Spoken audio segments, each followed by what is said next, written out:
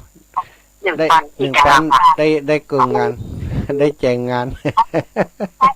อัน 1 งาน 5,000 เนาะ จ้าแม่อ๋อหอมกำหน่อยไปก่อนเท่าไปใจเก็บจะรู้เขียนไว้คนเดียวก่อนเขาจะเขียนชื่ออีเมลไว้ก่อนเจ้าอันถ้าจะจางจะเอาไปวันกันถินบ่เนอะวันกันทีไหนกันถินนั้นถ้าอาจารย์ถ้าพระครูท่านพระครูพิวัตรกะอันกันถินเมื่อใดก็กฐินนั้นวัดปักตังเจริญบ่ฮู้แม่ยังบ่มีกำเตือแต่ว่ากฐินวัดเรามณฑา12แต่ว่าของเรื่องของเอาแจ้งคืออย่างอีกก่อนเรื่องของอันที่ดินสถาบันธรรมาภิวัตรอาจจะเป็นช่วงของอันดำหัวปีนี้เนอะอีแม่ดำหัวพุ่นเนอะของสถาบันธรรมาภิวัตรอีแม่จอมออมสินไว้ก่อนเขียนชื่อไว้มันได้ก่อนบ่เอาตังค์ใส่สักคนเตี่ยนะอันจะเอาอันของลูก1,000ของอันยา1,000จะเอานี่ล่ะ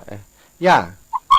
เดี๋ยวชั่วโมงที่2จะแจ้งให้ทราบเฮามีเรื่องแจ้งให้ทราบแต่ว่าชั่วโมงนี้บ่แจ้งแต่เดี๋ยวก่อนเนาะเดี๋ยวฟังต่อนะสาธุย่าโอเคเฮารับสายอื่นก่อนเด้อแต่โอ้ย่าจันดีเขาเป็นคนงามนะนี่นะโอ้แม่ย่าสีทอนยังไงวางสายไปแห่ตุ๊ดนะแม่ย่าจันดีนี้วันนั้นไปกับแม่ทัศนีกับทีมงานสันให้เมงไปรถตู้หนึ่งนะมาแวะหาอาตมานี่อาตมาก็ไปส่งกะส่งก็ได้หลายตังค์อยู่นะ30นะ ไปด้วยกันอีแม่อยู่ไหนอีแม่อยู่นี่แล้วนะอีแม่มีที่ตุ้งเกลียนนี่อีแม่มีในเวียงนี่นะอีแม่จะไปพุ่นนะไปพุ่นไหนไปหาตั้นนะเขาตั้นไหนเขามหาสมชาติไหนอีแม่จะไปไหนอีแม่จะไปพมาพิวัตรอีวะท่านไปส่งอีแม่จิมก็เลยไปส่งนะ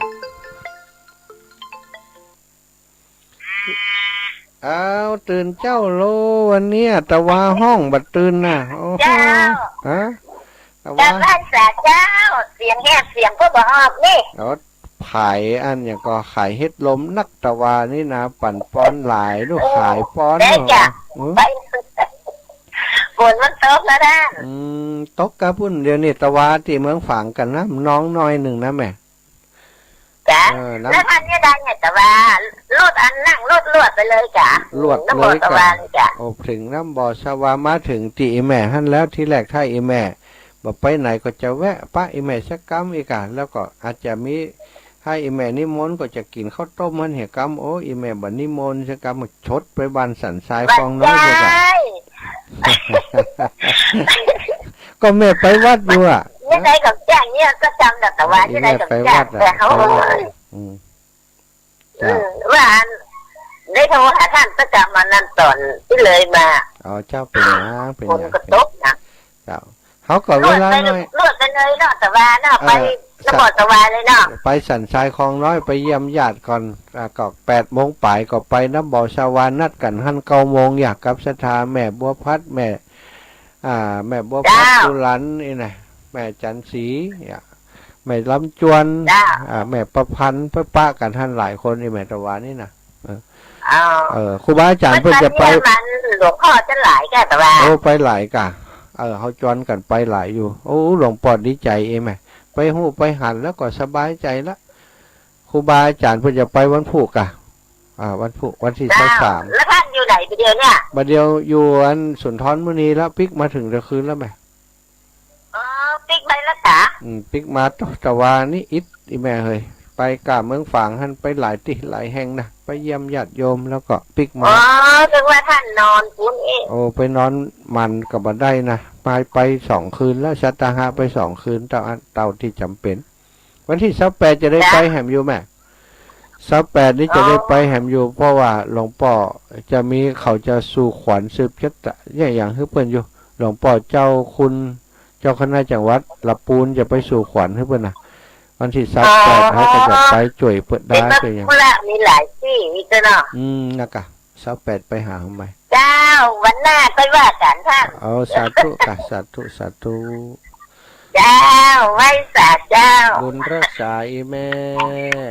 แม่สีทอนหนองบัวชัยประการเอาละตาตอนนี้พักเบรกเหือตมากำเนิดฟังโทรมาเตี้ยโทรมาก็บ่ฮับเลี้ยวเอาชั่วโมงที่2ค่อยเจอกันนะชั่วโมงนี้ขอพักเบรกสักกำพักเบรกดื่มน้ำดื่มท่าสักกำแล้วเราค่อยเจอกันชั่วโมงที่2ฟังเพลงสักเพลงเนอะ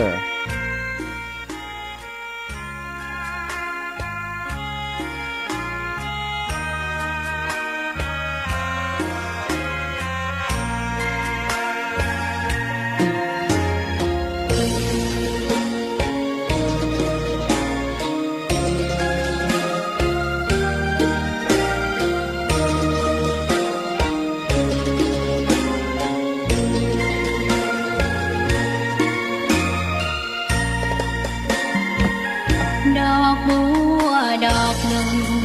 พึงใจไว้เพื่อบูชาแด่องค์พระศาสดาสัมมาสัมพุทธเจ้า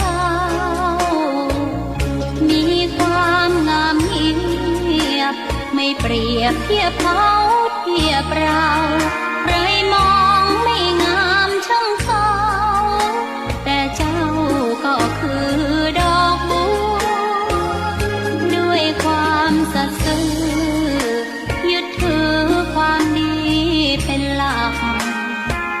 ใครรักไม่รักก็ไม่จมปลักมองมัวเมื่อโผล่พ้นน้ำก็เห็นความงามในตัวไม่ยึดติดในตมชั่วขอเป็นดอกบัวดอกดีใครไม่มองว่าบัวงามเด่นแต่บัวก็เป็นดอกบัวทุกวันอย่างนี้ไม่อยากเด่นดังแต่มุ่งหวังในทางเด่นดีเกิดมาเพื่อสร้างบารมีถวายชีพนี้บูชาดอกบัวดอกน้อยเฝ้าคอยคนที่ใจบุญมาโอบเอื้อเกื้อกูลรู้ค่าของบุญเก็บบัวขึ้นมาเพื่อสร้างความดีและเสริมบารมีดังว่าใช้ดอกบัวนี้บูชาพระสัมมาสัมพุทธองค์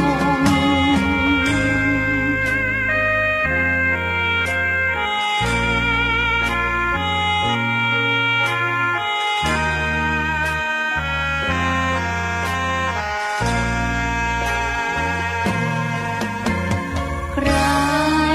ไม่มองว่าบัวงามเด่นแต่บัวก็เป็นดอกบัวทุกวันอย่างนี้ไม่อยากเด่นดังแต่มุ่งหวังในทางเด่นดีเกิดมาเพื่อสร้างบารมีถวายชีพนี้บูชาดอกบัวดอกน้อยเฝ้าคอยคนที่ใจบุญมาโอบเอื้อเกื้อกูลรู้ค่าของบุญเก็บบัวขึ้นมาเพื่อสร้างความดีและเสริมบารมีดังว่าใช้ดอกบัวนี้บูชาพระสัมมาสัมพุทธองค์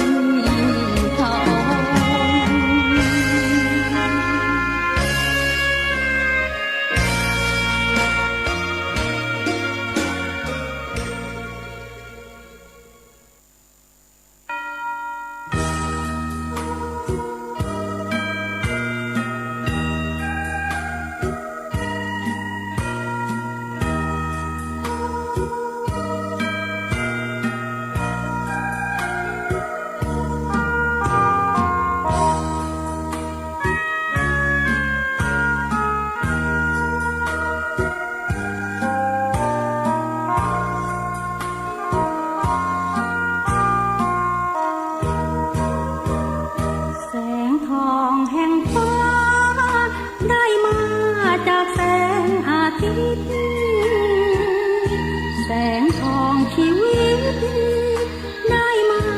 จากแสงพระธรรมให้โลกหลุดพ้น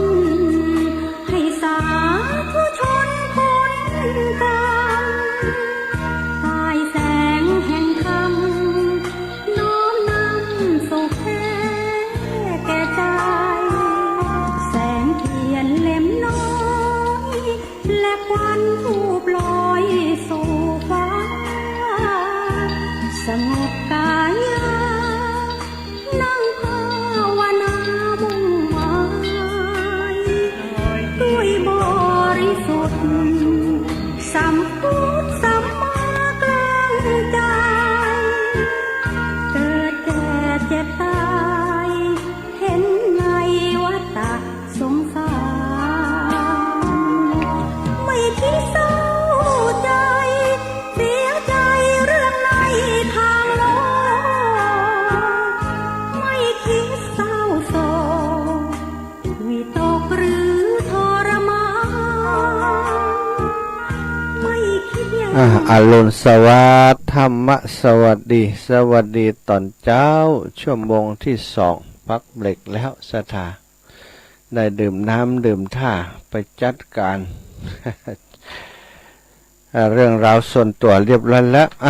พบกันในชั่วโมงที่2นี้ก็จะได้นำเรื่องดีๆมาอูจากันต่อไปเอาแล้วเนาะก็ขออนุญาตอนุโมทนาบุญกับศรัทธาพี่น้องอีพ่ออีแม่ทั้งหลายช่วงระหว่างที่อาตมาได้เดินทางไปปฏิบัติหน้าที่ไปดูงานไปช่วยเหลือครูบาอาจารย์ที่วัดเหล่ามนทาเนาะวัดเหล่ามนทาเมื่อวันที่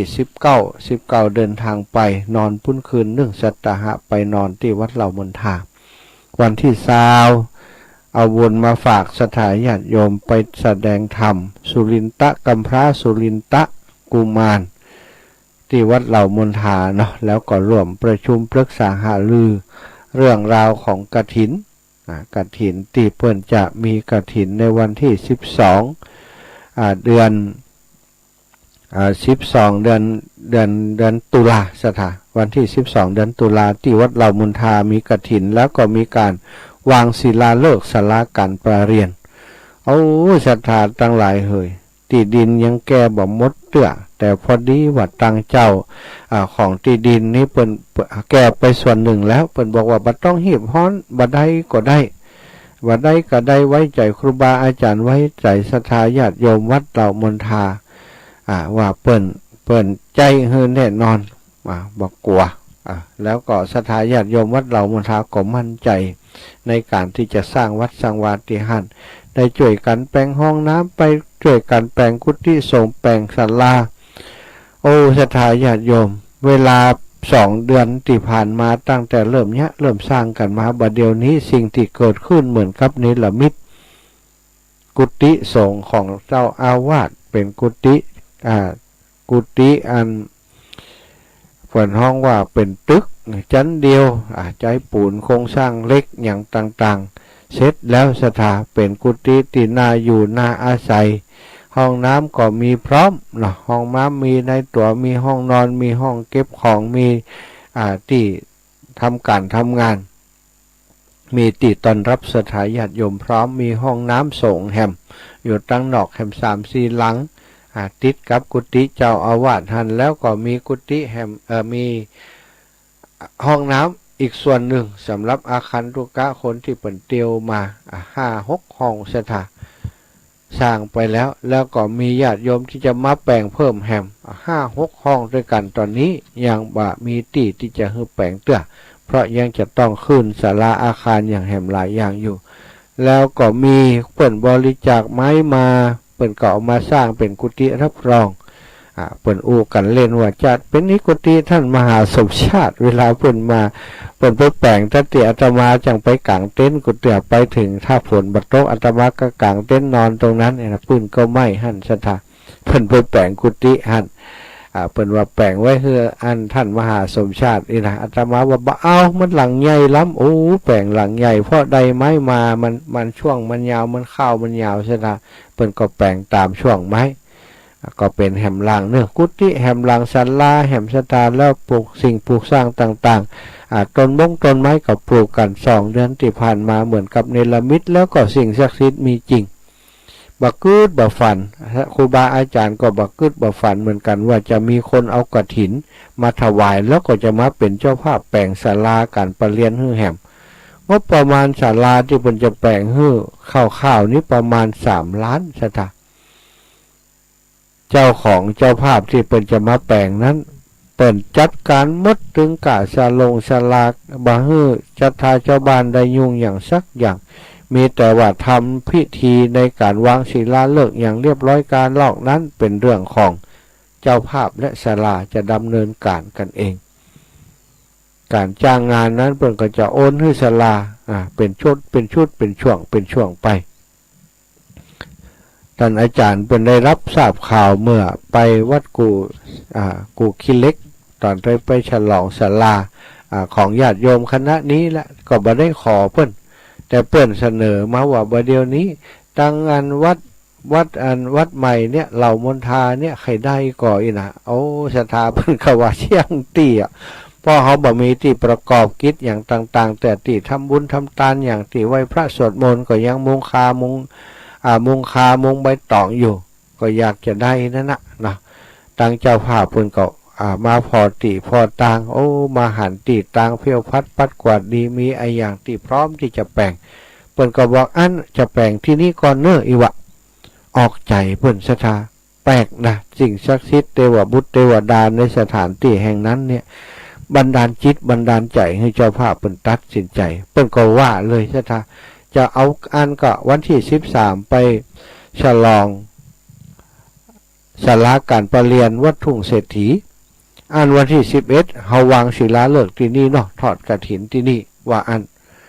เอาต่างศรัทธาก็ดีใจครูบาก็ดีใจเตรียมงานกันบัดเดี๋ยวนี้เตรียมงานขั้นตอนต่างๆประชุมกันเรียบร้อยมอบหมายการงานให้กันเรียบร้อยแล้วก็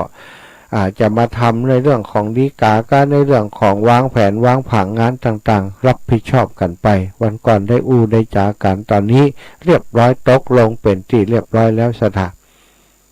วันที่12เนอะวัดสันวัดเหล่าเศรษฐีวัดเหล่ามนทาเอามาคอมกันวัดทุ่งเศรษฐีวัดเหล่ามนทาวัดเหล่าเศรษฐีละวัดทุ่งวัดเหล่ามนทากฐินวันที่12เดือนตุลาวันที่13ก็ไปวัดทุ่งเศรษฐีงานติดกันเนี่ยศรัทธาอาตมาก็จะต้องไปช่วยครูบาอาจารย์เตรียมงานที่วัดทุ่งเศรษฐีก่อนวันที่8 9 10อย่างมื้อนี้เนาะ9 10 11 12 9 10 11นี่ถ้าจะอยู่วัดอันทุ่งเศรษฐีวันที่12จะต้องไปช่วยอาจารย์11นี่ต้องถึงละ11อาตมาก็จะไปทุ่งอันวัดเหล่ามนทาแล้วเตรียมงานเตรียมการอาจจะออกอากาศถ่ายทอดสดที่หันโดยนะเพราะมีการวางศิลาฤกษ์ต้องมีการถ่ายทอดโดยศรัทธาเพื่อศรัทธาอีปล่อยอีแม่อยู่ตั้งบ้านตั้งจองจะได้ร่วมบุญกับเปิ้นก็วางแผนกันไว้เป็นอย่างเนาะวันที่12แล้วกากฐินแล้ววางศิลาฤกษ์แล้วเดินทางไปเวียงป่าเป่าแหมวัดทุ่งเศรษฐีก็จะไปเกิดครูบาอาจารย์ต่อที่หันก็หวังว่าร่างกายจะแข็งแรง เสียงจังพอจะมีช่วยงานครูบาอาจารย์ได้ก็จะได้ไปช่วยครูบาอาจารย์ก็บอกให้กับศรัทธาญาติโยมได้รับทราบเนาะแล้วก็เรื่องอาพาธของหลวงพ่อพระครูสุจิตานุรักษ์เนาะศรัทธาญาติโยมมีคนถามอาตมาหลายท่านด้วยกันว่าเปิ้นเป็นจะได้แต่วานี้ได้ไปกราบหลวงพ่อไปก่อนครูบาอาจารย์น้อยเพราะวันที่23ที่เปิ้นไปกันนะอาตมามีภารกิจนะมีภารกิจที่ลำปางจะไปดูทีมงานสมัชชาสุขภาพจังหวัดลำปางเตรียมงานที่วิทยาลัยสวนดุสิตวิทยาเขตนครลำปางเปิ้นจะมีสมัชชาสุขภาพครั้งที่10ที่หันสถานที่ก็คือสวนดุสิตจะไปเตรียมงานเตรียมสถานที่หลายอย่างเนาะก็จะไปพอทีมงานของท่านนายกสิริพรปีสาวที่เป็น เป็นกองเลขานุการของสมัชชาสุขภาพจังหวัดอาตมาก็เป็นทีมในสมัชชาสุขภาพจังหวัดเคยทำงานร่วมกันมาแต่ก็พักไปหลายปีบัดเดี๋ยวนี้เปิ่นโจรเข้าไปใหม่ก็ยินดีเพราะเป็นเรื่องดีๆของเรื่องสุขภาพนี้มันตึงสุขภาพจิตสุขภาพใจสุขภาพกายสภาพสปานสถาทุกครบทุกอย่างตึงสิ่งแวดล้อมตึงอะไรอย่างมันอยู่ในกลุ่มของเรื่องของสมัชชาสุขภาพหมดอาตมาก็ได้ไปร่วมงานนี้มาตั้งเป็น10 ปีแล้วสถา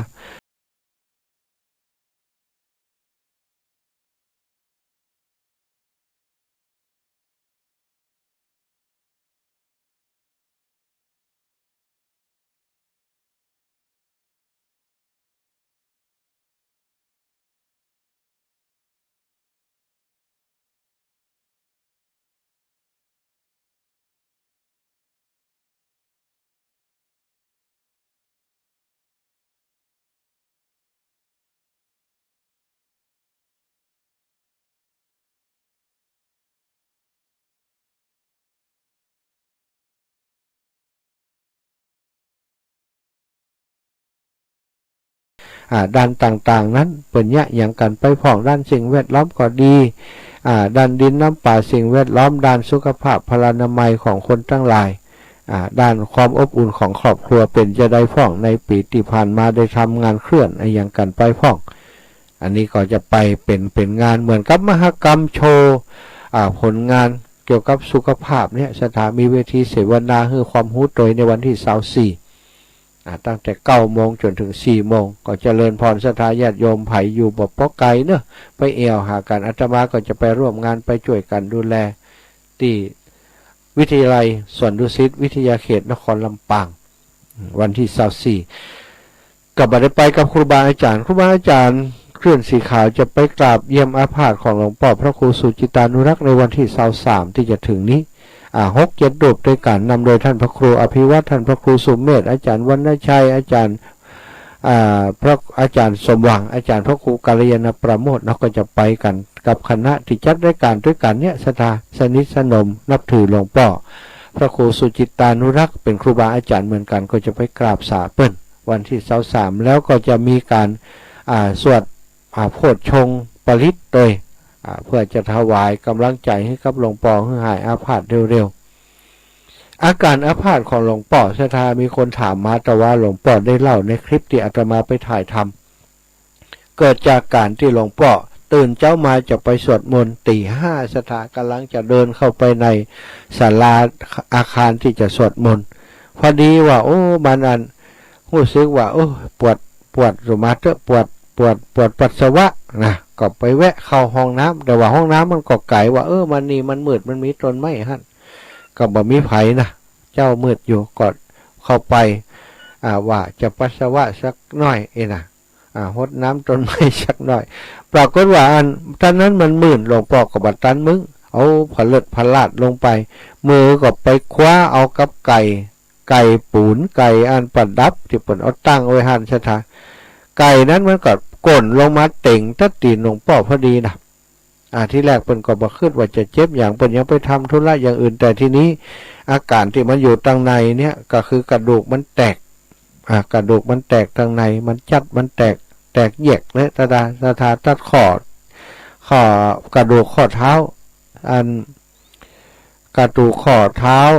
ถ้าเป็นนิ้วก็นิ้วก้อยเนาะข้างซ้ายนั่นกระดูกข้อเท้าชิ้นสุดท้ายนั่นมันจัดมันเป็นหล่องลงไปเป็นแตกทำให้เกิดการอักเสบหลวงพ่อยันไปที่สนามบินขึ้นเครื่องบินไปกรุงเทพไปที่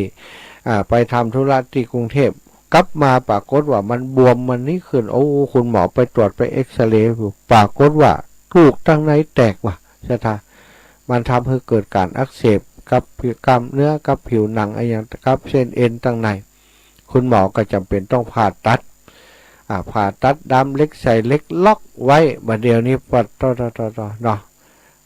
ตั้งแต่วันที่17-18ออกจากโรงพยาบาลวันที่18กลับไปที่18กลับไปที่วัดพระบาทอุดมน้ำบ่อสวาวันที่18แล้วอาตมาทราบข่าวตั้งแต่วันที่17จากโยมปีระพีพันธ์เครือโย ก็ได้ตั้งใจไปกราบสาเปิ้นเมื่อตะวานี้สถาเนาะหลังจากเสร็จงานที่เรามณฑาก็เดินทางไปหาหลวงป่อที่เมืองฝางวัดพระบาทอุดมก็เลยลวดไปเยี่ยมญาติโยมต่างๆหลายที่หลายแห่งด้วยกันไปเยี่ยมครอบครัวญาติพี่น้องของอาตมาที่วัดที่บ้านสันทรายคลองน้อยเนาะโยมไอ้แก้วโยมน้องยันโยมน้องกิ๊ก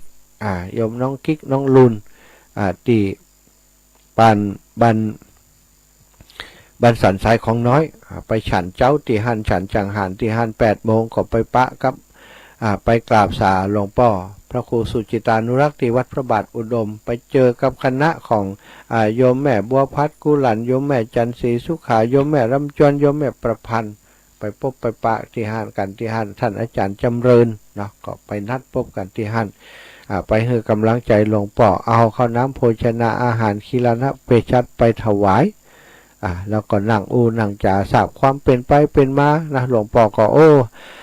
ถ้ายกเว้นตีเข้าเผือกตั้งตีนนั้นอย่างอื่นสมบูรณ์หมดสถาบ่ได้เจ็บได้ปวดอะไรอย่างหลวงพ่อใครหัวขาสบายมากกับศรัทธาญาติโยมบ่เฮือได้เป็นห่วงเป็นกังวลอย่างเนาะก็ได้ถ่ายคลิปถ่ายอย่างไปคือศรัทธาได้สบายใจสบายดีหลวงพ่อก็ขอบคุณสำหรับคนที่โอนปัจจัยไปช่วยสนับสนุนเยี่ยมอาพาธของหลวงพ่อครั้งนี้ซึ่งก็มีหลายท่านด้วยการที่โอนแล้วก็แจ้งให้อาตมาภาพท่านทราบท่านอาจารย์สาธิตใครหลายๆท่านหลายๆคนเนาะเข้าไปในบัญชีของหลวงพ่อเรียบร้อยแล้วหลวงพ่อได้รับทราบทุกคนเนอะเพราะว่าส่วนใหญ่ก็โอนไปแล้วก็แจ้งหลวงพ่อไปตั้งลายตั้งอย่างโดยเพื่อให้หลวงพ่อได้รับทราบว่าสตางค์มันลุกในมาไผ่โอนเข้ามาแหมแล้วติ้งต่องรับทราบแล้วเนอะทุกคนที่โอนไปศรัทธาญาติโยมวันที่23ครูบาอาจารย์คลื่นสีขาวเพิ่นจะไปสวดโพชฌงค์ปริตเวลาประมาณ13 นาฬิกา15 นาฬิกา3 โมงเนาะถ้าอีป่ออีแม่ศรัทธาทั้งหลายที่อยู่ตั้งบ้านตั้งจองจะร่วมสวดโดยวัน3 โมงนี้ก็เป็นเวลาที่ถ่ายทอดเสียงด้วยนะศรัทธาก็อาจจะสวดด้วยกันอยู่ที่บ้านก็ได้เนอะสวดเพื่อจะให้หลวงพ่อได้ส่งพลังบุญไปหาหลวงพ่อเจ้าให้เปิ้นได้หายอาพาธเร็วๆเป็นกำลังใจให้กันหลวงพ่อก็เป็นคนใจเป็นครูบาอาจารย์ของศรัทธาญาติโยมหลายเป็นครูบาอาจารย์ของพระสงฆ์องค์ข้าเจ้าในทีมงานมีงานที่ไหนไปเป็นรักเป็นคนสำคัญเป็นผู้นำให้กับครอบครัวขึ้นสีขาวของเขาตลอดบางงานหลวงพ่อไม่ได้ไปก็สร้างให้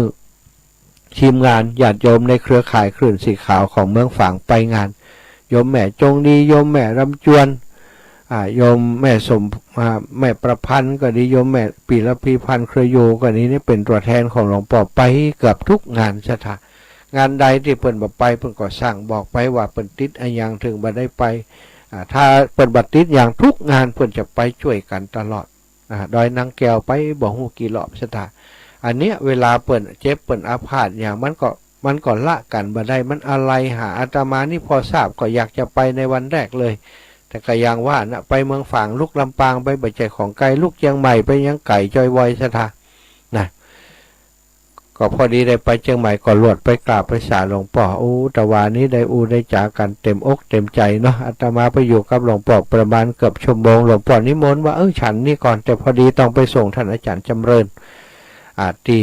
วัดม่อนปิ่นก็เลยไปส่งท่านอาจารย์จำเริญบ่ได้ฉันข้าหลวงพ่อชกรรมไปฉันกับท่านอาจารย์จำเริญ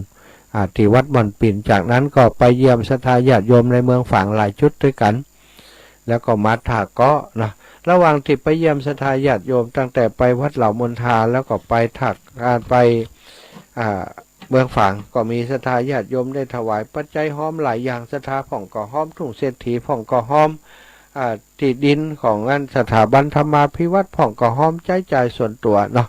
ผ่องก็หอมบุญไปช่วยหลวงพ่อแล้วก็ทะหอมตามอัธยาศัยก็มีหลายท่านด้วยกันที่ไปวัดเหล่ามณฑานั้นก็มีโยมแม่แก้วชัยวงศ์ศรีเนาะพร้อมลูกหลานทุกคนอุทิศเอาไว้ไปหน้าพี่น้องตังน้ำรัดจอมตอง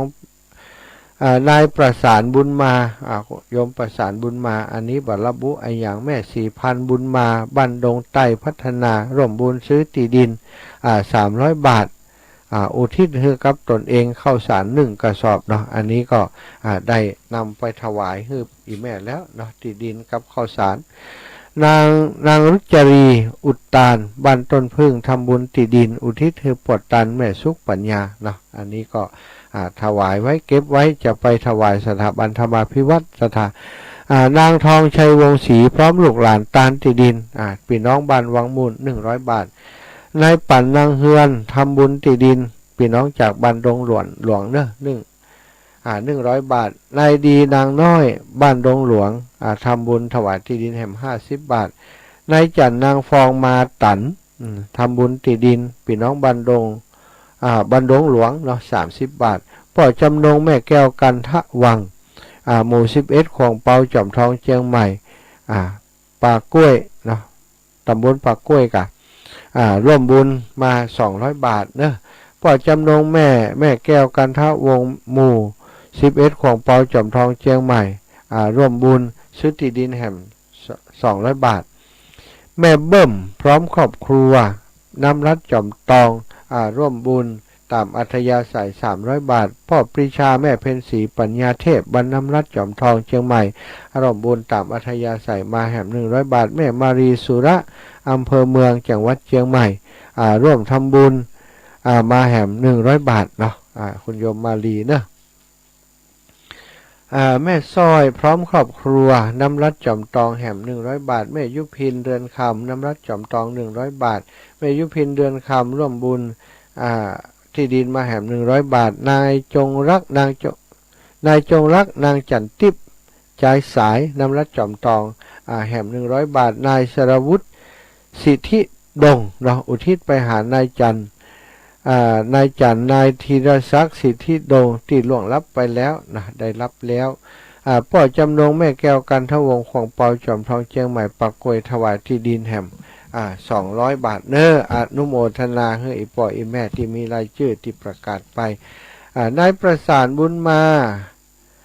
แม่แก้วชัยวงศ์ศรีอันนี้เรียบร้อยเนาะประกาศไปตะกี้ละ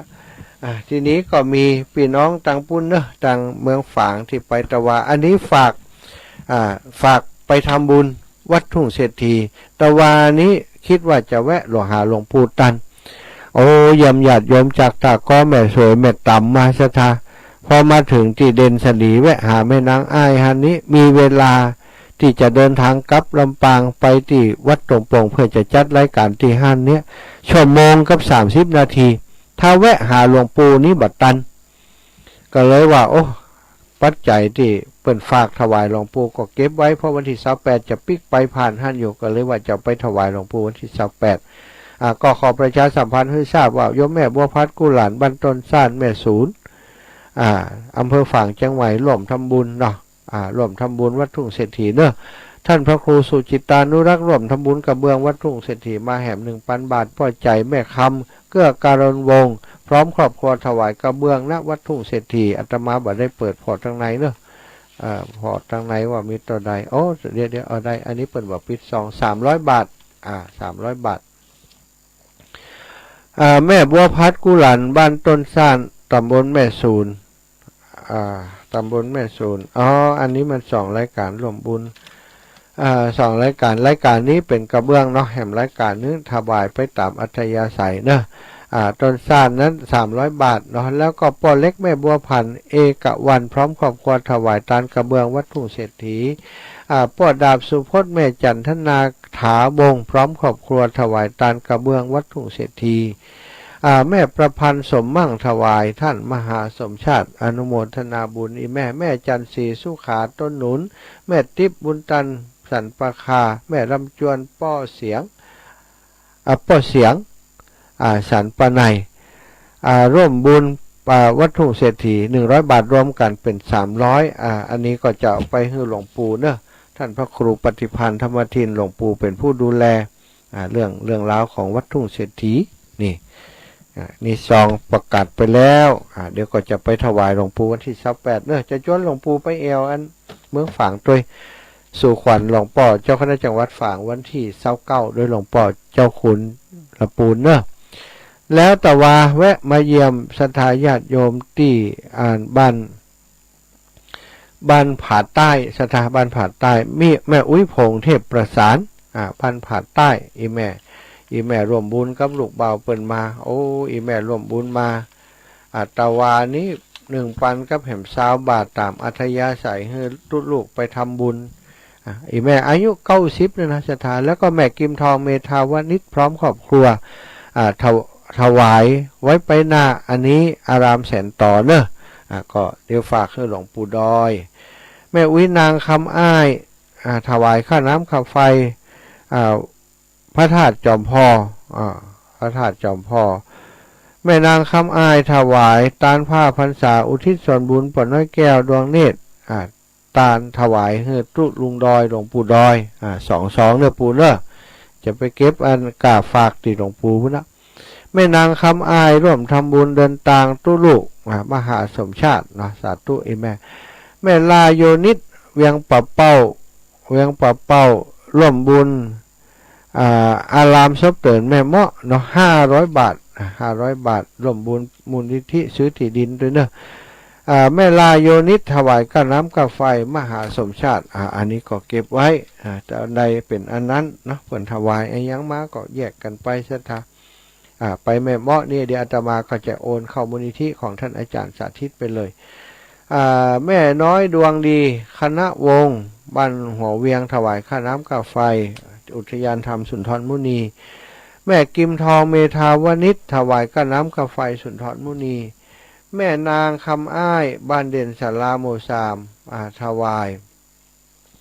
ค่าน้ำค่าไฟเนาะแล้วแม่สมพินบุญทาแม่ตุมมาคำสว่างถวายเป็นค่าน้ำค่าไฟมาแม่จันเปงนางอายุ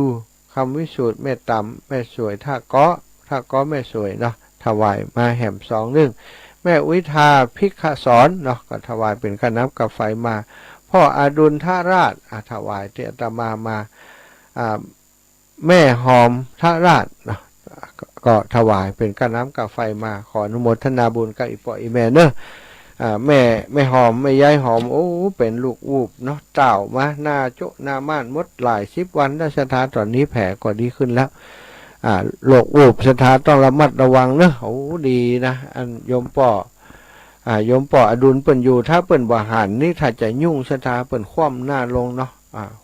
คนวูบคนอย่างนี้อันตรายดีว่าเป็นที่บ้านถ้าเป็นที่ไปตรงไปนาไปหนต่างก็จะอันตรายก็เลยได้ไปแวะเยี่ยมเปิ่นตะวานี้สุดท้ายก็มาเยี่ยมแม่นางที่บ้านเด่นสลีสันสลีก็กลับมาถึงวัดตรงปงมีเวลาจัดเครื่องจัดรายการหั่นตั้งเครื่อง15 นาทีเกือบบทตันตั้งเครื่องเรียบร้อยก็จัดรายการแล้วประชุมที่วัดตรงปงตะวานี้อาตมาประชุมคณะกรรมการวัดคณะกรรมการของโรงเรียนบ้านตรงปงเรื่องของการจะไปซ่อมแซมอาคารเนาะสถานอาคารอเนกประสงค์โรงเรียนบ้านทุ่งโป่งมีปัญหาเรื่องอันมันสร้างมา40 ปีมันชำรุดทรุดโทรมหลังคาก็หัวแล้วก็อันตัวเพดานก็บาดใจเพดานอย่างที่เป็นเพดานมิดชิดเนาะเป็นเพดานเอาแสลมเข้าไปขึงไปกลางปรากฏว่าอันนกพิราบขึ้นไปแป่งหางที่เพดานท่านสถานแล้วก็มัน10 ปีแล้วก็อันติดแปลงเพดานนั่นนะเป็นฝุ่นเป็นฟงแล้วเป็นขี้นกอย่างต่างๆเวลาเราอ่อนกินข้าวเนี่ยมันไปบินไปตีกันอยู่ตั้งบนฝุ่นตกลงมาก็ทำให้เด็กมีความลำบากประเดี๋ยวตะคืนก็ไปประชุมว่าจำเป็นจะต้องปรับปรุงซ่อมแซมงบจากทางราชการมันถึงบ่มีแล้วเพราะอันนักเรียนของเฮาน้อยบ่มีงบซ่อมแซมอาคารงดเปลี่ยนแปลงอย่างก็บ่มีขอบ่ได้ก็เลยว่าบ่เป็นยังก็จะได้ร่วมด้วยช่วยกันอาตมาก็เป็นลักคือเขาตะคืนก็ได้ปรึกษาหารือว่าเขาจะช่วยกันได้จะได้พ่องเขาจะจะเปลี่ยนอย่างพ่องตั้งท่านผู้ใหญ่แล้วก็ตั้งคณะกรรมการศาลาเขาไปพออาคารแล้วเขาบอกว่าต้องเปลี่ยนหลังคาก่อนท่านอาจารย์ก็เลยว่าจะเน้นตีหลังคาก่อนบัดเดี๋ยวนี้ไปเช็คพอแล้วเนาะกับเบื้องตีขนาดตีหนาน้อยพอใจได้น้อยนี่ก็ประมาณแผ่นละ50 บาทสถาน ก็เลยบอกว่าเอาเป็นราคากลางแผ่นละ50ก็พอเพื่อศรัทธาญาติโยมเปิ่นอยากจะหายจะหอมมา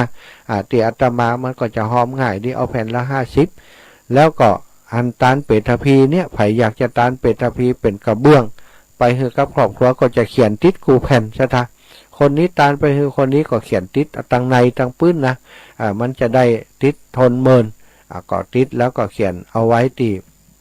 เอาไปมุงหลังคาคือเปลี่ยนกระเบื้องหลังคา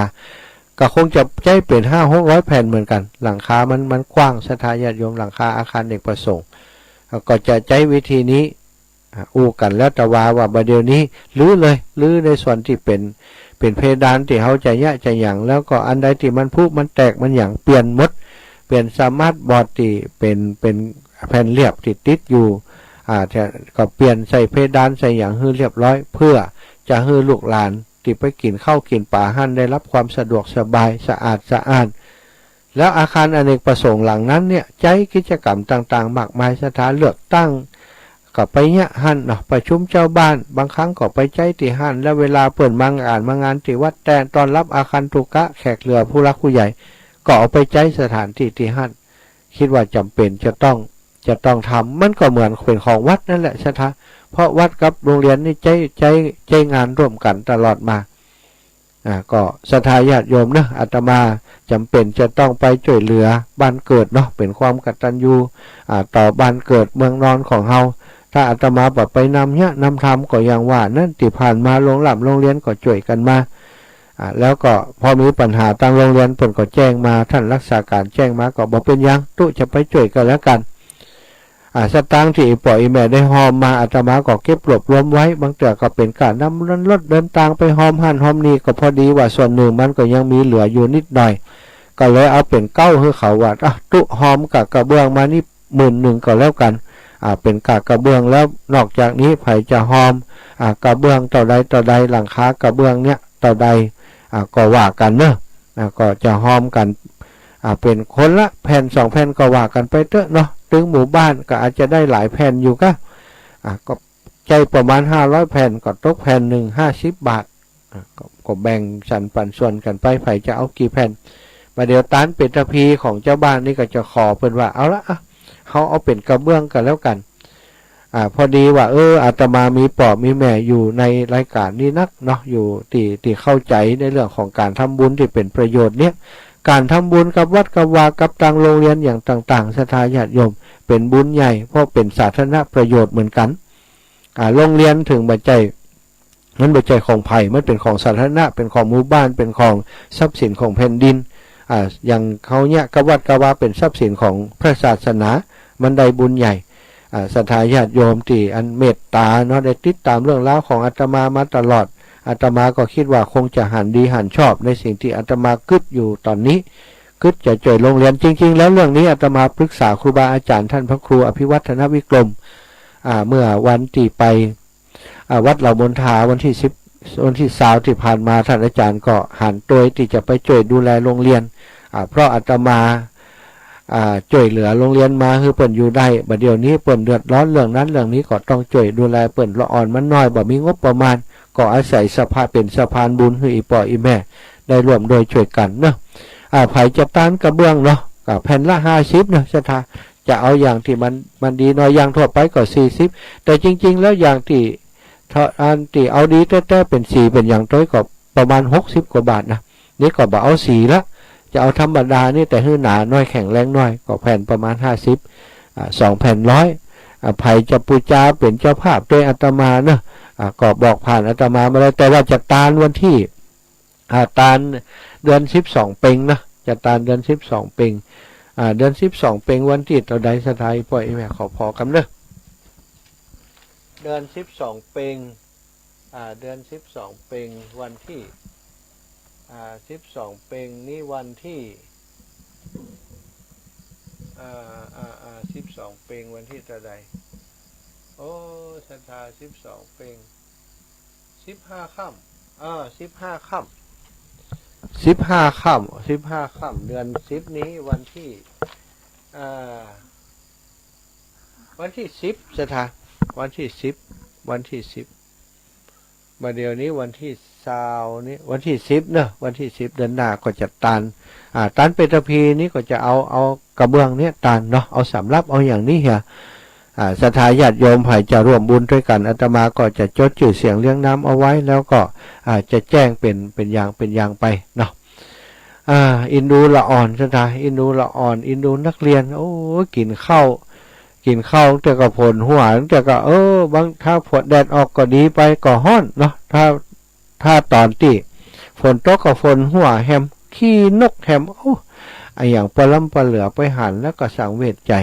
มันจำเป็นต้องทำก็จะช่วยโรงเรียนแห่กรรมแล้วอีกเรื่องหนึ่งเนาะแจ้งให้ทราบแต่ว่าเอาตามสบายใจของอีป่อยอีแม่นะก็คือเรื่องที่อาตมาปีนี้ที่เขาจะกลับไปช่วยตอนนี้เจ้าอาวาสที่วัดทงโปงที่อาตมาอยู่นั้นเนาะสังกัดอยู่นั้นเปิ่นได้ลาสิกขาไปเสร็จแล้วเปิ่นก็เอาตุปีวัดอาตมาท่านบ้านเดียวกันท่านมาเป็นเจ้าอาวาสมาช่วยดูแลกับท่านพระอาจารย์สงวนมีกัน2 รูปท่านก็ดีใจว่าได้เจ้าอาวาสได้นี้มาเปิ่นก็มักจะช่วยดูแลรักษาการท่านไปก่อนอีนะรักษาการดูแลท่านไปก่อนอาตมาก็มาขึ้นว่าวัดวาอารามขาดเจ้าอาวาสแล้วก็อีกอย่างหนึ่งนี่กฐินปีนี้ก็บ่มีไผจองแล้วพระสงฆ์เพิ่นก็จำพรรษาอยู่หั่นตั้งอกตั้งใจปฏิบัติหั่นตยก็ได้อูกับศรัทธาญาติโยมพอดีมีโยมแม่ของอาตมาก็ว่าแม่ก็ใครทำกฐินสามัคคีได้นะตุดีก่ออีนะก็ว่าก็ดีแล้วแม่เฮามีน้อยก็จวนกันหลายๆคนก็ได้นะกฐินสามัคคีเป็นอานิสงส์เหมือนกันก็ได้ตกลงกันก็พอดีได้ปรึกษาครูบาอาจารย์หลวงปู่พระราชธรรมาลังการหลวงปู่ก็จะเป็นประธานอุปถัมภ์หลวงปู่พระราชจินดานายกที่ปรึกษาเจ้าคณะจังหวัดลำปางหลวงปู่พระราชจินดานายกเจ้าอาวาสวัดจิดีซาวหลังเพิ่นก็เมตตาเป็นประธานอุปถัมภ์แล้วก็อีกส่วนหนึ่งเนาะก็ได้กับท่านพระอาจารย์พระมหาพานุวัตรท่านพระครูสิริธรรมบัณฑิตผู้อำนวยการมจล.ลำปางนะก็ได้กราบเมตตาเปิ่นมาเป็นประธานอุปถัมภ์เปิ่นก็รับด้วยความยินดีแล้วอาตมาก็เลยรักใส่จื่อเนาะก็ได้แจ้งครูบาอาจารย์กำเตือนแต่ว่าก็คงบ่มีปัญหาอย่างเนาะก็กราบถวายความเคารพผ่านตรงเนี้ยลืมบ่ได้ก็คือท่านพระครูอภิวัฒนวิกรมเพราะใดอาตมาอย่างทุกอย่างที่สำเร็จมานี่เนี่ยก็ได้บุญของครูบาอาจารย์ที่เมตตาอุปถัมภ์มาอาตมาทำในครั้งนี้ก็ทำในฐานะเป็นลูกศิษย์ของครูบาอาจารย์ก็จำเป็นจะต้องเอาชื่อครูบาอาจารย์ขึ้นหัวหมู่เฮาก็เป็นพระครูอภิวัฒนวิกรมพอคลื่นสีขาวเป็นตัวแทนคลื่นสีขาวทั้งหมดเป็นมีชื่อเป็นประธานอุปถัมภ์ในครั้งนี้เพื่อเวลาเฮาพิมพ์ไวนิลพิมพ์ตอนรับพิมพ์ดีกากฐินก็จะมีประธานอุปถัมภ์อยู่ตรงหัวหั่นเนาะแล้วตะวานี้ไปกราบหลวงพ่ออำเภอฝางหลวงพ่อพระครูสุจิตานุรักษ์ก็ถวายรายงานหลวงพ่อว่าตามที่อาตมาได้กับศรัทธาญาติโยมนี้กราบถวายรายงานหลวงพ่อแล้วก็กราบนิมนต์หลวงพ่อเมตตาหลวงพ่อไม่มีปัญหายังเอาเลยก็ได้ชื่อหลวงพ่อเป็นประธานอุปถัมภ์อีกรูปหนึ่งแล้วก็อุปชาของอาตมาท่านพระครูวินิจวรการก็เป็นสหายธรรมสนิทครับหลวงพ่อฝางไปมาหาสู่กันไปไหนด้วยกันไปเอวประมาทด้วยกันไปไหนด้วยกันครับคิดเข้าข่วยก็เป็นเจ้าภาพด้วยกันเหมือนกันเป็นเจ้าภาพอุปถัมภ์ให้อาตมาแล้วก็ท่านพระอาจารย์พระมหานพดลสุวรรณเมธีเจ้าคณะอำเภอวังเหนือก็เป็นประธานอุปถัมภ์โดยท่านพระครูวิจารณ์พัฒรกิจเจ้าคณะอำเภอศพปราบก็เมตตาเป็นประธานอุปถัมภ์โดยซึ่งอาตมาจะทอดถวายในวันที่5พฤศจิกายนวันเสาร์ที่5พฤศจิกายนก่อนจะสิ้นฤดูกาลกฐิน 2-3 วันศรัทธาเดือนยี่เปงจะวันที่8อาตมาจะตานวันที่5เนาะก็ฝากประชาสัมพันธ์บอกกล่าวกับอีปออีแม่ทั้งหลายท่านแล้วที่เป็นเจ้าภาพร่วมกันกับอาตมาที่นี่เปิ่นส่งชื่อมาเนาะพี่น้องเมืองฝางญาติพี่น้องของอาตมาที่สันทรายคลองน้อยแล้วก็ศรัทธาญาติโยมตั้งเมืองฝางทั้งหมดนะบางครั้งบางทีอาจจะมีกระจื่อของหลวงพ่อแต่ว่าถือว่าทั้งหมดเนาะพี่น้องตั้งบ้านหมั่นปินตะวาเปิ่นก็ โยมแม่ที่ม่อนปินเป็นก็ว่าโอ้ได้ก่ะอีแม่จะเป็นเจ้าภาพโดยถึงอีปออีแม่เนาะขอจื่อกันพี่น้องต่างตาก็แม่สวยโดยพี่น้องต่างเวียงป่าเป้าแม่ขจารโดยวันที่28จะไปกราบเมตตาหลวงปู่พระครูปฏิภาณธรรมทินได้มีชื่อเป็นประธานอุปถัมภ์โดยสถานี่ก็แจ้งให้ศรัทธาญาติโยมได้รับทราบเนอะพี่น้องเวียงป่าเป้าพี่น้องเมืองฝางพี่น้องเชียงใหม่ก็ถือว่าได้เป็นเจ้าภาพรวมกันถ้าส่งชื่อมาได้ก็ดีอาตมาจะได้พิมพ์ถ้าใครต้องการเป็นดิกากฐินไปพิมพ์เอาส่งชื่อมาอาตมาก็จะส่งดิกาไปฮื้อมีปั๊มของวัดไปฮื้อเพื่ออีปออีแม่ถ้าต้องการเอาไปก็จะได้เอาไปแต่ว่าส่วนใหญ่คลื่นสีขาวของเขาบ่มีพิมพ์ละเพราะอู้กันในนี้ก็เหมือนกับดิกานั่นเองใครจะมาร่วมโดยช่วยกันก็เตรียมการกันไว้เราฝากไปถึงแม่สะบันงาหอมไกลถ้าแม่ฟังอยู่เนอะใครได้จ้างฟ้อนของทีมอีแม่แล้วก็คณะกรรมการมูจ้างฟ้อนนั้นมูนี้เปิ่นจ้างฟ้อนใจบุญเนอะชมรมจ้างฟ้อนเจียงฮักเจียงใหม่นี่นะฮักเจียงใหม่ฮักกระปูนเนี่ยส่วนใหญ่เป็นช่วยงานของครูบาอาจารย์งานของอาตมาถ้าบัดทิศอย่างก็อยากจะได้จ้างฟ้อนเจียงใหม่มาโชว์ให้คนลำปางได้ดูเหมือนกันแล้วตั้งลำปางถือว่าทั้งหมดทั้งมวลที่ฟังรายการอยู่อีปออีแม่ตั้งลำปางอาตมาก็ขอแจ้งให้ทราบเนาะถ้าใครจะรวมโดยช่วยกันอยากจะช่วยวัดบ้านนอกจะช่วยอาตมาไปพัฒนาวัดบ้านเกิดของตัวเองก็ยินดีจะรับเมตตาจากอีปออีแม่ทั้งหลายเนอะอันนี้ก็ได้เรื่องส่วนตัวไปประมาณต่ออีก็ขอสุมาอาภัยท่านอาจารย์เรื่องส่วนตัวมาได้เอาธรรมะมาเนาะก็จะพยายามให้น้อยที่สุดอันนี้แจ้งให้ทราบต่อไปถ้าไผ่จะต้องการเป็นเจ้าภาพกฐินด้วยก็ติดต่อกันเป็นการส่วนตัวอันนี้ก็แจ้งให้ทราบต่ออีก่อนเอาละศรัทธาอีป้ออีแม่ทั้งหลายดูเวลาสักเล็กน้อยเนอะดูเวลาตอนนี้ได้เวลาตี 4:46 นาทีแล้วครึ่งชั่วโมงหลังแสดงว่าขายยาอย่างเดียวเนาะบ่ได้นำธรรมะมาก็ขอให้อีป้ออีแม่ทั้งหลายเนอะอันติได้รับฟังรายการอยู่ของครูบาอาจารย์ทุกรูปทุกองค์ท่านเจ้าทั้งหลายนั้นช่วงที่ทำบุญสุนทรทานช่วงที่กินที่ตานนี้บ่เจอว่าเป็นว่าอย่างก็หอมมดบางครั้งบางทีอย่างที่เป็นว่านั้นอันหอมทำให้ตัวเองลำบากหาหอมนักหอมหลายก็เฉลี่ยกันไป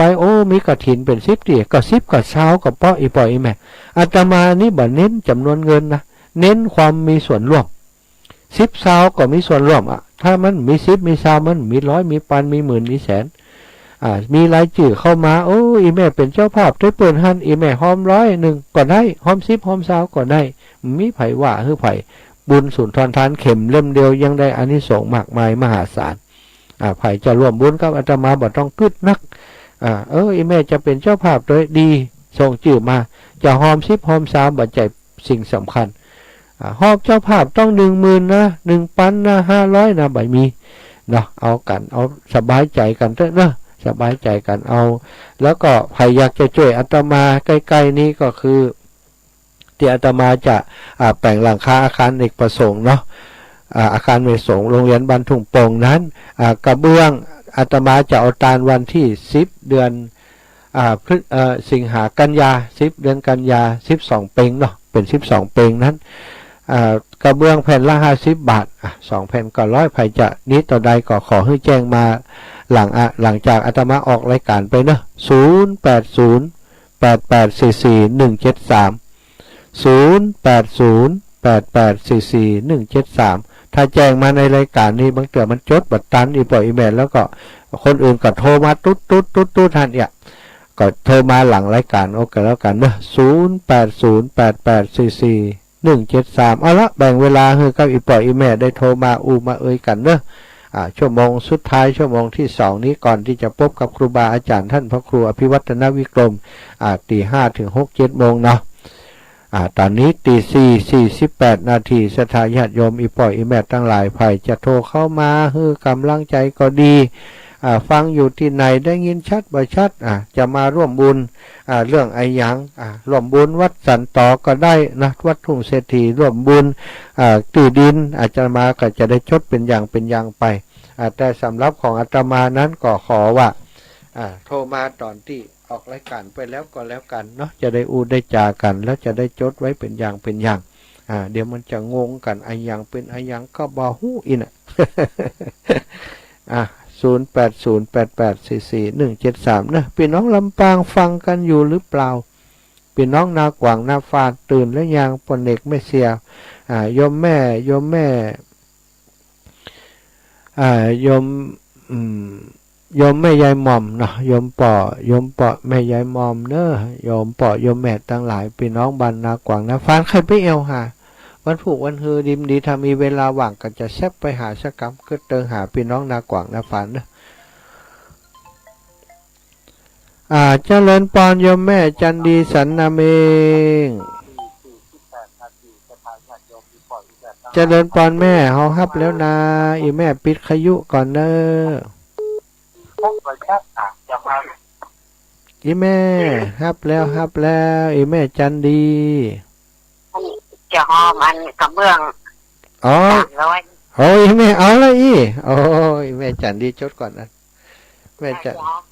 นะเจ้าแม่จันดีหอมกระเบื้อง300เจ้าแม่จะอันกันทีนั้นจะรวมกันไปรวมกันไปเนาะเอาเดี๋ยวแกเอาจื่อเอาเนอะแม่เนอะแม่รวมกับอันของปออินเอี่ยมกับแม่ทัศนีเนอะแม่เนอะจะปอเอี่ยมจ้ะกับปอเอี่ยมเจ้าผมจุดกันไปเจ้าสัตว์ขอบคุณแม่นะเจ้าขอบคุณอีแม่เอาละเจริญปอนแม่ดวงดีนะรัตะอีแม่ฮับแล้วนะได้ก่อนเจริญพรโอ้ยายใดมันฮับติดละกาแม่สุกแก้วเนาะเจ้าแม่ฟังอ๋อขอบคุณเจ้าแม่ชัดเจนดีเนาะแต่ทีนี้วันที่5พฤศจิกาแม่หลายเดือนอยู่เจ้าไม่เอาไปนะเจ้าก่อยนี้ก่อยว่ากันเนาะแม่เนาะก่อนในน้ำเครือข่ายขึ้นสีขาวเนี่ยครูบาอาจารย์หลวงปู่ตุลุงปู่เป็นช่วยกันเป็นประธานด้วยกันเอาบุญด้วยกันเป็นมูเป็นจุ้มจะได้มาพบป้ากันแฮมเจ้าอีแม่ขอบคุณอีแม่เนอะไม่อย่างฝากก็วันนี้จ้าขอบคุณอีแม่เนาะแม่อุ้ยอินไม่สาบเสมิงแม่อุ้ยตื่นก่อนด้านมาหาแล้วเนอะโอ้ก่อนนี้แม่ตื่นตีอย่างตีหนึ่งกะ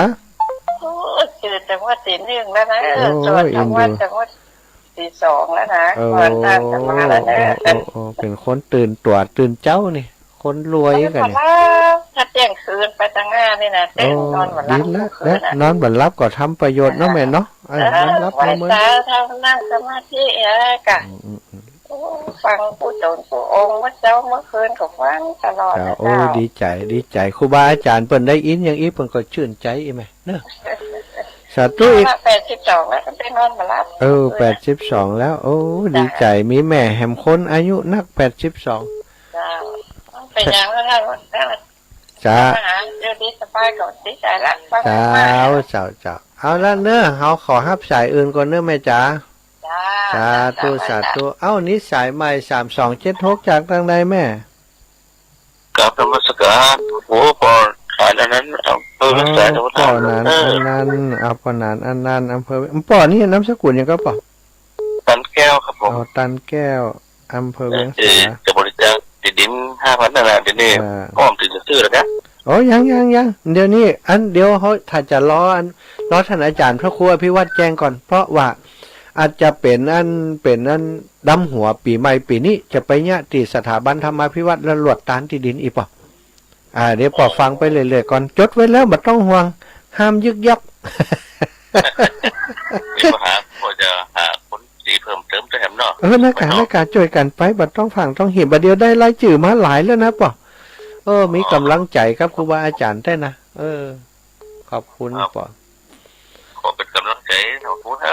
ขาตุป่ะบุญรักษาป่ะนะสาธุป่ออีป่อจากเวียงสานี่มีญาติพี่น้องอยู่ทางพุทธเคยอุปถัมภ์เด็กเนาะโยมแม่นวลเทพเสด็จแม่เจ้าวันศาสตร์เจ้าแม่จะทำกระเบื้องสัก200เนอะแม่นวันกระเบื้อง200เนาะ200ได้4แผ่นก่อนนะโอ้200 บาทนะ จ้ะ เดี๋ยวอีแม่เดี๋ยวเขาก่อยอู้หลังไม้อีแม่จัดตานฮื้อไผ่เพราะว่าหอมเขาจะเขียนชื่อว่าแม่นวันเทพเสด็จอุทิศไปฮื้อไผ่ด้วยนะเขาจัดตานเป็นตะพีแม่ จ้ะ เนาะสาธุนะแม่นะเดี๋ยวก่อยถามกันเนาะ จ้ะ สาธุบุญรักษาเนื้อแม่เนอ ไปจ้ะ จ้าขอบคุณอีแม่อาตมาอยู่เทพเสด็จ1 คนแม่อมรบ้านท่า เจ้าไปค่ะเจ้าพระ แม่ ม อ หาม รเจ้าแม่จ้า เจ้าวันหลังกระถินแม่จะหอมไปเด้อ โอ้ดีไก่แหมหลายเดือนอยู่ เจ้า นะแม่ เจ้า เนาะแห มันไก่อยู่เนาะ ไก่อยู่อู้กันไว้ก่อนได้ เจ้ามันได้หู้ไว้ล่วงง่าย ใช่ บางทีเป็นพิ ใช่ กาเหมือนกัน ใช่แม่ บ้านเขาก็จะมีเหมือนกันเจ้า แม่คนน้อยเนี่ยเขาก็ กระถินสามัคคีเหมือนกันอย่างพระมหานะคะ น่ะแม่มันนั่นเป็นอานิสง มี ส์ข เจ้า อง หู้ เพิ่น ก็หอมกันเล็กๆน้อยๆอย่างท่านว่านะ แต่ไอ้แม่มันเป็นเป็นห้องว่าเป็นบริวารนะปัจจัย เจ้า เป็น บริวารกระถิน สำคัญที่ผ้าพระกฐินได้แต่ฮื้อบริวารมันก็ได้แม่ เจ้าเดี๋ยวใกล้ปุ้นมาแม่ก็จะฮื้อละอ่อนเขาโอนไปฮื้อเนาะ ใกล้ๆก่อนแม่เนาะตอนนี้ทราบกันแล้ว ใกล้ๆแม่จะขออันเนี่ยเลขที่บัญชีอย่างของ เจ้าแม่เจ้าสาธุ ใค ใครให้แม่ไปใครให้แม่ไป เจ้า เลขที่บัญชีบอกใครให้แม่ไปโยมแม่ดวงดีนารัตตาแม่ เจ้า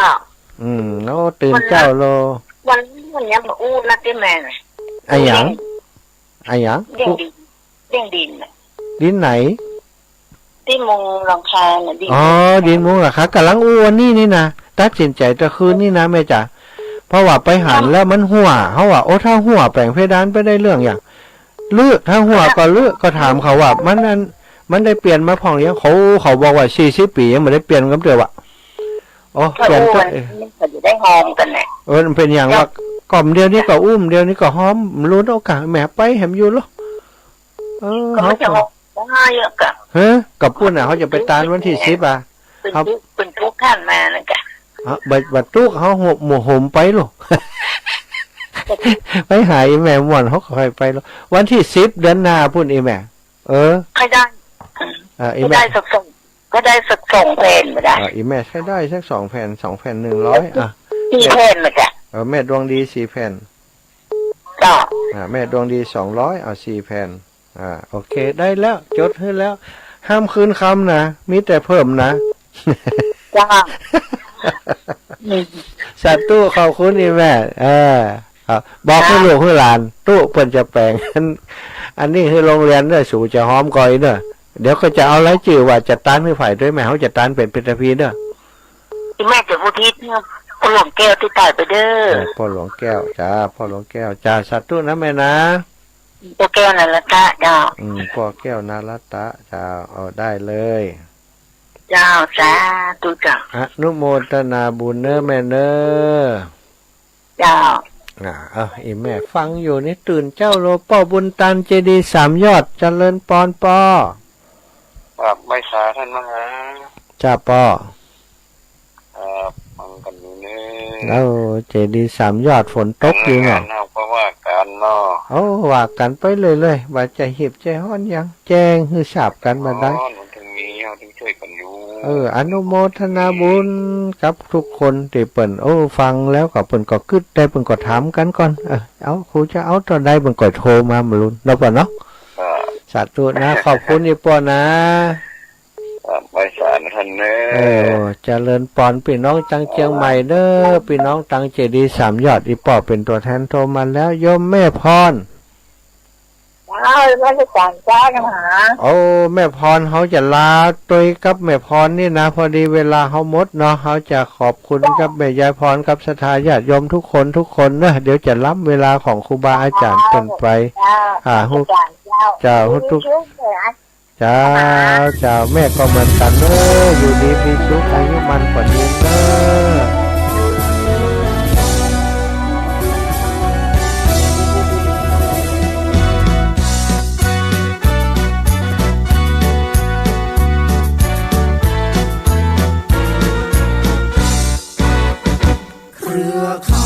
วิทยุชุมชนภาคเหนือเกิดขึ้นเพื่อประชาชนชุมชนทั่วไปโยงมีจิ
ชนชุมช